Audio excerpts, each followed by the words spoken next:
जनपद फिरोजाबाद का एकमात्र ऐसा शिक्षण संस्थान जहां पर शिक्षा के साथ साथ मिलते हैं संस्कार, क्योंकि SD memorial English medium school के डायरेक्टर सौरभ लहरी जो कि एक समाज सेवी भी हैं और लगातार इस स्कूल में बच्चों को शिक्षा के साथ संस्कार देने का काम करते हैं। पहले आओ पहले पाओ की योजना पर पहले 100 विद्यार्थियों पर बिना किसी एडमिशन फीस के एडमिशन लिए जाएंगे। तो फिर देर किस बात की है, अपने नौनिहाल को लेकर सीधे चले आइए SD memorial English medium school, झील की पुलिया, Jalesar road, Firozabad.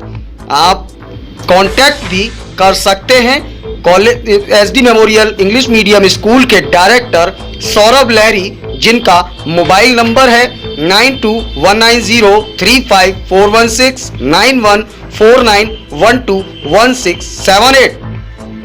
SD memorial English medium school को आवश्यकता है मेल फीमेल अनुभवी अध्यापकों की, जो कि बच्चों को शिक्षा के साथ साथ संस्कार भी दे सकें। तो देर किस बात की है, चले आइए झील की पुलिया, Jalesar road, Firozabad, SD memorial English medium school. Admission open, urgent requirement male female teachers in SD memorial school, झील की पुलिया, Jalesar road, Firozabad. You can contact us. Our mobile number is 9219035416 9149121678. Mr. Saurabh Lahiri, Director of the SD Memorial English Medium School. अभिवादन स्वीकार कीजिए देवाशीष शर्मा का, और आप देखना शुरू कर चुके हैं UB24, मतलब सच बेझिझक। देश दुनिया की सुर्खियों पर नजर डालने से पहले नजर डालेंगे आज के इतिहास पर। आज 29 जून के इतिहास की बात करें तो सामाजिक आर्थिक नियोजन और नीति तैयार करने में सांख्यिकी के महत्व के बारे में जन जागरूकता पैदा करने के वास्ते हमारे देश में प्रत्येक वर्ष 29 जून को राष्ट्रीय सांख्यिकी दिवस के रूप में मनाया जाता है। इस दिन को मनाने का मकसद रोजाना की जिंदगी में और योजना एवं विकास की प्रक्रिया में सांख्यिकी के महत्व के प्रति लोगों को जागरूक करना है। यह दिन भारत के प्रख्यात सांख्यिकीविद दिवंगत प्रशांत चंद्र महालनोबिस की जन्म तिथि के तौर पर भी मनाया जाता है। देश दुनिया के इतिहास में 29 जून की तारीख पर अन्य घटनाओं की अगर बात करें तो आखिरकार वो कौन सी घटनाएं हैं जो इतिहास के स्वर्णिम पन्नों में स्थान बनाकर बैठी हैं, उनका सिलसिलेवार ब्यौरा हम आपको बताते हैं। 29 जून सन 1613 में शेक्सपियर का लंदन स्थित ग्लोब थिएटर आग लगने से क्षतिग्रस्त हुआ। 29 जून 1757 में क्लाइव ने मुर्शिदाबाद में प्रवेश किया और मीर जाफर की बंगाल, बिहार और उड़ीसा के नवाब के तौर पर तख्तपोशी की गई। 29 जून सन 1888 में शास्त्रीय संगीत की पहली रिकॉर्डिंग की गई। 29 जून सन 1913 में यूनान, सर्बिया, मॉन्टेनेग्रो, रोमानिया और उस्मानी शासक के साथ बुल्गारिया का युद्ध शुरू हुआ, जो दूसरे बाल्कन युद्ध के नाम से जाना जाता है। 29 जून सन 1932 में सोवियत संघ और चीन ने अनाक्रमण संधि पर हस्ताक्षर किए। 29 जून सन 1974 में सेशेल्स द्वीप समूह को स्वतंत्रता मिली। 29 जून सन 1997 में विश्वनाथ आनंद ने जर्मनी में बैकफ्रंट चेस क्लासिक टूर्नामेंट जीता था। 29 जून सन 2004 में पूर्वी एशिया सम्मेलन जकार्ता में आसियान को प्रमुख ताकत बनाने पर सहमति बनी। 29 जून सन 2005 में भारत और अमेरिका में समग्र 10 वर्षीय समझौता हुआ। 29 जून सन 2007 में सचिन तेंदुलकर ने एक दिवसीय क्रिकेट में 15,000 रन पूरे किए थे। और 29 जून सन 2013 में कैलिफोर्निया ने समलैंगिक विवाह पर लगी रोक को हटाया था। तो यह तो बात रही 29 जून के इतिहास की कि 29 जून का दिन इतिहास के पन्नों में कौन सी यादें सजोकर बैठा है, जिसका जिक्र हमने आपको सिलसिलेवार तरीके से बताया। अब बात करते हैं सुबह की सुर्खियों पर। यशवंत सिन्हा बोले, भारत को ऐसे राष्ट्रपति की जरूरत जो संविधान का रक्षक हो, सरकार का रबर स्टैंप नहीं। राष्ट्रपति चुनाव को लेकर सरगर्मियां हुई तेज। असम में बाढ़ से हालत और हुए भयावह, 5 और लोगों की हुई मौत। महाराष्ट्र में 8 निर्दलीय विधायकों ने राज्यपाल को फैक्स भेजकर फ्लो टेस्ट कराने की मांग। दिल्ली में एयरपोर्ट पर लाइबेरियन महिला से बरामद की गई 13.26 करोड़ की कोकीन। कांवड़ियों की सहायता के लिए 175 कैंप लगाएगी दिल्ली सरकार। श्री अमरनाथ यात्रा के लिए श्रद्धालुओं का पहला जत्था रवाना, उपराज्यपाल मनोज सिन्हा ने दिखाई हरी झंडी। म्यांमार के 80 अवैध अप्रवासी मणिपुर में हुए गिरफ्तार। महाराष्ट्र में 8 निर्दलीय विधायकों ने राज्यपाल को भेजा पत्र, फ्लो टेस्ट कराने की मांग। दिल्ली में मंगोलपुरी फेज 1 इलाके में फैक्ट्री में आग लगी, दमकल की 26 गाड़ियां मौके पर। उदयपुर में आरोपियों के साथ कन्हैया लाल का समझौता कराने वाला एएसआई हुआ सस्पेंड। मुंबई में कुर्ला में बिल्डिंग गिरने से 19 लोग मरे, 15 जख्मी, मकान मालिकों पर हुई एफआईआर। महाराष्ट्र में पूर्व मंत्री विजय शिवतारे भी शिंदे गुट में हो सकते हैं शामिल। पुणे में 3 बजे प्रेस कॉन्फ्रेंस बुलाई। यूपी में बनेंगे 4 डेटा सेंटर, होगा 15,950 करोड़ रुपए का निवेश, बोले सीएम योगी। कनाडा में बैंक में गोलीबारी, दो हमलावर ढेर, 6 अधिकारी हुए घायल। उदयपुर में मुस्लिम कट्टरपंथी संगठन दाऊद इस्लामी से जुड़े हैं दोनों हत्यारोपी रियाज और गौस। गुवाहाटी में एकनाथ शिंदे कामाख्या मंदिर पहुंचे, बाकी विधायक दोपहर में जाएंगे। उदयपुर में थोड़ी देर में कन्हैया का पोस्टमार्टम, प्रदेश में महीने भर तक धारा 144 लागू। शिवसेना के बागी विधायक गुवाहाटी छोड़ेंगे, मुंबई के आसपास किया जा सकता है शिफ्ट। महाराष्ट्र में राज्यपाल ने 30 जून को विधानसभा सत्र बुलाने के लिए भेजा पत्र। देश में लगातार बढ़ रहा है कोरोना का खतरा, बीते 24 घंटे में कोरोना के 14,500 केस पॉजिटिव फिर आए सामने, वहीं 30 मरीजों की कोरोना से गई जान। एकनाथ शिंदे समेत बागी एमएलए कल विधानसभा फ्लोर टेस्ट में हिस्सा लेने पहुंचेंगे मुंबई। महाराष्ट्र में एनसीपी नेता सुबह 10 बजे शरद पवार के आवास पर मिलने पहुंचेंगे। महाराष्ट्र में राज्यपाल के फ्लोर टेस्ट के लिए बुलाए जाने पर सुप्रीम कोर्ट जा सकती है शिवसेना। महाराष्ट्र में एनसीपी नेता अजीत पवार और छगन भुजबल हुए कोरोना पॉजिटिव। महाराष्ट्र में एनसीपी के 4 एमएलए के फ्लोर टेस्ट में शामिल होने पर संशय, 2 जेल में हैं और वहीं 2 हैं कोरोना संक्रमित। तो यह तो बात रही सुबह की सुर्खियों की। अब खबरें विस्तार से।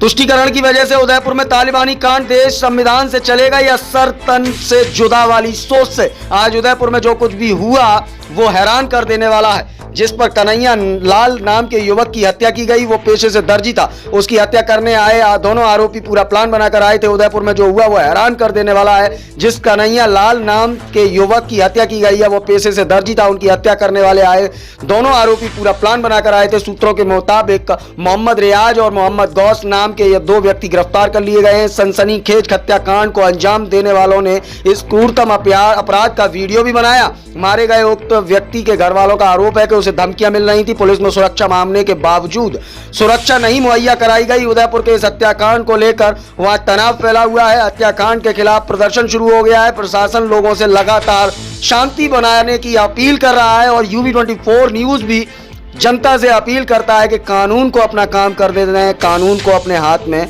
न लेते। उदयपुर की वारदात के खिलाफ राजनीति हंगामा भी बढ़ गया। बीजेपी ने जयपुर से लेकर दिल्ली तक अशोक गहलोत सरकार पर हमला करना शुरू कर दिया है। बीजेपी का आरोप है कि गहलोत सरकार के तुष्टीकरण का खामियाजा भुगतना पड़ रहा है। बीजेपी ने आरोप लगाया कि गहलोत सरकार ने PFI को खुली छूट दे रखी है। इस बीच AIMIM प्रमुख असदुद्दीन ओवैसी ने भी घटना की निंदा की। उन्होंने लिखा, उदयपुर में हुई क्रूर हत्या निंदनीय है। ऐसी हत्या को कोई डिफेंड नहीं कर सकता। हमारी पार्टी का मुसलन स्टैंड यही है कि किसी को भी कानून को अपने हाथ में लेने का हक नहीं है। हमने हमेशा हिंसा का विरोध किया। हमारी सरकार से मांग है कि मुजरिमों के खिलाफ सख्त से सख्त एक्शन ले। विधि शासन को कायम करना होगा।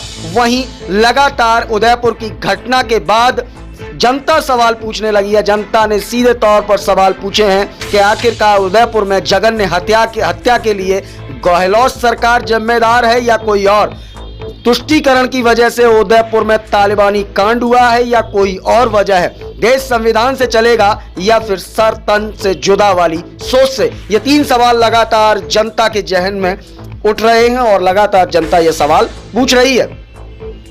भारत का मुस्लिम समाज तालिबानी मानसिकता स्वीकार नहीं कर सकता। अजमेर दरगाह की तरफ से आया बड़ा बयान। अजमेर दरगाह दीवान जैनुल आबेदीन अली खान ने उदयपुर में एक दर्जी की हत्या किए जाने की घटना की निंदा करते हुए मंगलवार को कहा कि भारत के मुसलमान देश में कभी भी तालिबानी मानसिकता को स्वीकार नहीं करेंगे। उदयपुर में मंगलवार को 2 लोगों ने धारदार हथियारों से एक दर्जी की हत्या कर दी और उसका वीडियो सार्वजनिक करते हुए कहा कि वे इस्लाम के अपमान का बदला ले रहे हैं। इस्लाम हिंसा को बढ़ावा नहीं देता। खान ने एक बयान में कहा, कोई भी धर्म मानवता के खिलाफ हिंसा को बढ़ावा नहीं देता। विशेष रूप से इस्लाम धर्म में सभी शिक्षाएं शांति के स्रोत के रूप में कार्य करती है। खान ने कहा कि आरोपी कुछ कट्टरपंथी समूह का हिस्सा थे जो हिंसा के रास्ते भी समाधान ढूंढते हैं। जमीयत उलेमा-ए हिंद के महासचिव मौलाना हकीमुद्दीन कासमी ने भी हत्या की निंदा की।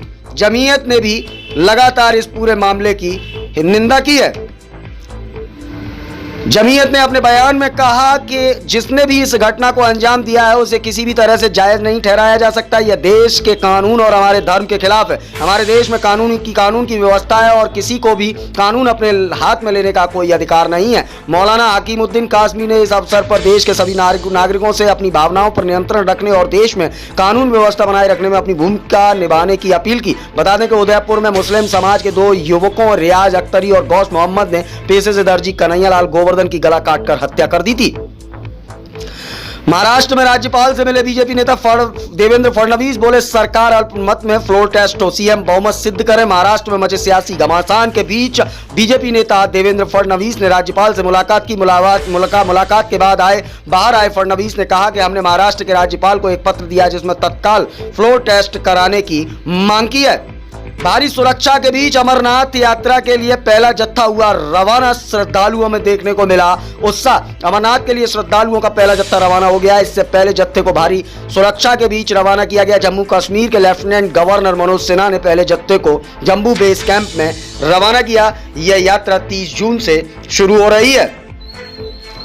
बात करें मानसून की तो देश के कई राज्यों में मानसून करीब आज यहाँ हो सकती है बारिश। हम आपको बताते हैं मौसम विभाग ने बताया कि अरब सागर और गुजरात के शेष हिस्सों में, राजस्थान के कुछ हिस्सों, मध्य प्रदेश के कुछ शेष हिस्सों में, पूरे उत्तर प्रदेश और उत्तराखंड, हिमाचल प्रदेश और जम्मू कश्मीर, पंजाब के कुछ हिस्से, हरियाणा, चंडीगढ़ और पूरी दिल्ली में अगले 48 घंटे के दौरान यानी 30 जून से 1 जुलाई तक मानसून के आगे बढ़ने की स्थितियां अनुकूल बनी रहेंगी। मानसून दिल्ली के कुछ ही दिन दूर है और फिर 10 दिनों में अच्छी बारिश होने की उम्मीद है। 30 तारीख को उत्तराखंड में, 29 तारीख को बिहार में अत्यधिक बारिश होने की संभावना है। 29 और 30 को हिमाचल प्रदेश में बहुत बारिश की संभावना बनी हुई है। 30 जून को पश्चिमी उत्तर प्रदेश, 29 से 30 जून तक पूर्वी उत्तर प्रदेश और 30 जून और 1 जुलाई को पूर्वी राजस्थान में बारिश की संभावनाएं प्रबल बनी हुई हैं। 29 तारीख को मध्य प्रदेश में गरज के साथ भारी बारिश हो सकती है। 30 जून को कर्नाटक के तटीय और पहाड़ी क्षेत्रों में भारी बारिश होने की संभावना है। दक्षिण कन्नड़, उत्तर कन्नड़ और उडुपी के तटीय जिलों में गरज के साथ बिजली गिरने की भी भारी बारिश की भविष्यवाणी की गई है। कर्नाटक के तटीय और पहाड़ी इलाकों में पिछले 4 दिनों से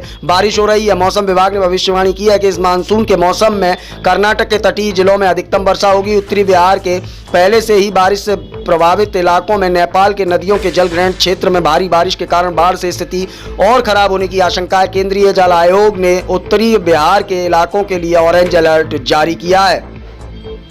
तो यह तो बात रही सुबह की सुर्खियों के साथ आज के इतिहास और दिन की बड़ी खबरों की। ताजा तरीन खबरों के लिए बने रहें UB24 के साथ। हमें दीजिए इजाजत। सुप्रभात।